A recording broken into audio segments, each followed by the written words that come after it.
शहर आणि परिसरातील ताज्या बातम्यांसाठी लोकप्रिय न्यूज टुडे चॅनलला आजच सबस्क्राइब करा। गांजा तस्करी प्रकरणी कल्याण पोलिसांची मोठी कारवाई, 17 आरोपींवर मोक्का। तरुणाईला व्यसनाच्या गर्दीत ओढणाऱ्या टोळीविरुद्ध कल्याण पोलिसांनी निर्णायक पाऊल उचलले आहे। खडकपाडा पोलीस ठाण्यात दाखल गांजा तस्करी प्रकरणी तब्बल 17 आरोपींवर मोक्का अंतर्गत कारवाई करण्यात आली असून ही ठाणे पोलीस आयुक्तालयातील पहिलीच मोक्का कारवाई आहे। या प्रकरणात 13 जणांना अटक करून 115 किलो गांजा, 2 मोटार कार, पिस्तूल, काडतुसे, वॉकी टॉकी संच आदी सुमारे 70 लाख रुपयांचा मुद्देमाल जप्त करण्यात आला। प्रमुख आरोपी गुफरान हन्नान शेख असून ही टोळी 3 वर्षांपासून महाराष्ट्र व आंध्र प्रदेशात गांजा तस्करीचा व्यवसाय करत असल्याचे उघड झाले। तपास डीसीपी अतुल झेंडे यांच्या मार्गदर्शनाखाली सुरू असून अजून 4 आरोपींचा शोध घेतला जात आहे। ऑगस्ट महिन्यामध्ये खडकपाडा पोलीस स्टेशन या ठिकाणी आपण एनडीपीएस अंतर्गत गांजाचा गुन्हा दाखल केला होता।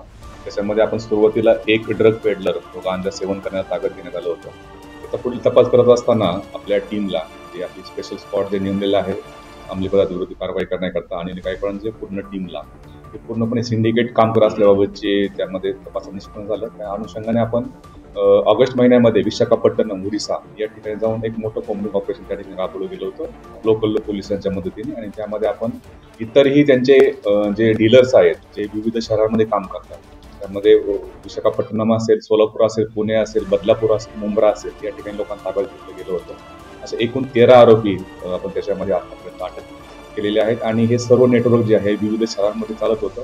एकमेकांच्या हे मागच्या 2 ते 3 वर्षापासून एकमेकांच्या संपर्कात होते आणि त्यांचं एकमेकांशी आर्थिक सुद्धा देवाणघेवाण झालेली आहे असं तपासात निष्पन्न आलं।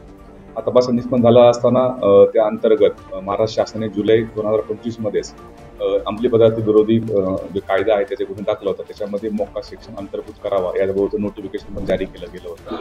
त्या अनुषंगाने आम्ही पूर्णपणे प्रस्ताव तयार केला गेला आणि हा पूर्ण प्रस्ताव माननीय ॲडिशनल सीपी सर सरांकडे आपण पाठवण्यात आलेला होता।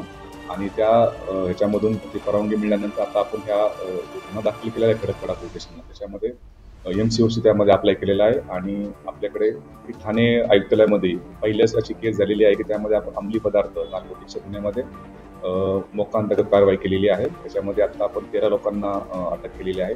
सध्या तपास जो आहे तो आता ACP कल्याणजी गेटे यांच्याकडे आता वर्ग केलेला आहे। सध्या आम्ही त्या आरोपींना आता ताब्यात घेऊन पुन्हा मोक्का कोर्टामध्ये हजर करून त्यामध्ये पुढील तपास कशा प्रकारे एकमेकांच्या संपर्कात होते आणि कशा प्रकारे हे पूर्णपणे सिंडिकेट विविध शहरांमध्ये काम करत होतं या प्रकारचा आपला तपास आता आम्ही करणार आहोत। याच्यामध्ये आतापर्यंत आपण पाहत असाल की टोटल 13 आरोपी आहेत आणि पूर्ण सिंडिकेटवरती 20 पेक्षाही जास्त गुन्हे विविध ठिकाणी, मी तेलंगणा असेल, पुणे असेल, सोलापूर असेल, नंतर विविध बदलापूर असेल याच्या ठिकाणी दाखल झालेला आहे। आणि याचा जो मेन जो आहे तो गुफरान शेख म्हणून जो आहे तो बदलापूर टिटवाळा या ठिकाणी राहतो आणि तो सगळं सिंडिकेट हा हँडल करत असल्याबाबतचा आपल्याला तपासात निष्पन्न झालेला आहे। आणि याच्यामध्ये 3 प्रकारे त्यांची क्राईम करण्याची मोडस होती। एक टीम जी असेल, एक विशाखापट्टणम ओडिसा या ठिकाणी माल आणणे आणि नंतर ते डीलर जे आहे त्या डीलरपर्यंत पोहोचवणे, त्या डीलरच्या मार्फतीने खालचे जे ज्यांचे एजंट्स आहेत एजंटच्या मार्फतीने किरकोळ विक्री करत होते या विविध शहरांमध्ये। अशा प्रकारचा आपल्या तपासात निष्पन्न झालेला आहे। आणि हा गुफरान शेख जो आहे त्याच्यावरती आता यापूर्वी सुद्धा 6 गुन्हे त्याच्यावरती दाखल आहेत। इतरही जे आरोपी आहेत त्याच्यावरती तेलंगणा, पुणे असेल, बदलापूर असेल, विविध ठिकाणी इव्हन यातले आरोपी जे आहेत त्यांना नार्कोटिक क्राईम ब्युरो यांच्या सुद्धा याच्यामध्ये निष्पन्न झालेले होते। आणि अशा प्रकारचे टोटल आपण जी गँग निष्पन्न केलेली आहे त्याच्यामध्ये 20 पेक्षाही जास्त गुन्हे विविध प्रकारचे NDPS पण आणि इतरही गुन्हे त्यामध्ये दाखल होते। त्यातला एक आरोपी जो आहे तो पुण्यातला आहे, तो पुण्यातली एका मर्डरच्या गुन्ह्यामध्ये सुद्धा मोक्काच्या अंतर्गत तो जेलमध्ये होता आणि त्यानंतर जेलमधून सुटल्यानंतर त्यांनी हा व्यवसाय सुरू केल्याच्या आतापर्यंत तपासात निष्पन्न झालेला आहे। त्यांच्याकडून काय हस्तगत करण्यात आलेलं आहे? या जे आपण विशाखापट्टणम आणि पूर्ण आपल्या कल्याण आणि बदलापूरमध्ये जे काही आपण कॉम्बिंग ऑपरेशन आणि जे आरोपी ताब्यात घेण्यात आले होते त्याच्यामध्ये आपण त्याच्याकडून 100 किलो पेक्षा 115 किलो गांजा त्यामध्ये जप्त केला होता। त्यामध्ये मोटरसायकल्स असतील, कार्स असतील, ज्या कारचा उपयोग ते माल ने-आण करत होते त्यांना सुद्धा आपण जप्त केलं होतं। त्याचप्रमाणे आपण त्यांच्याकडून एक पिस्टल आणि विथ राऊंड्स सुद्धा त्या जप्त केले गेले होते।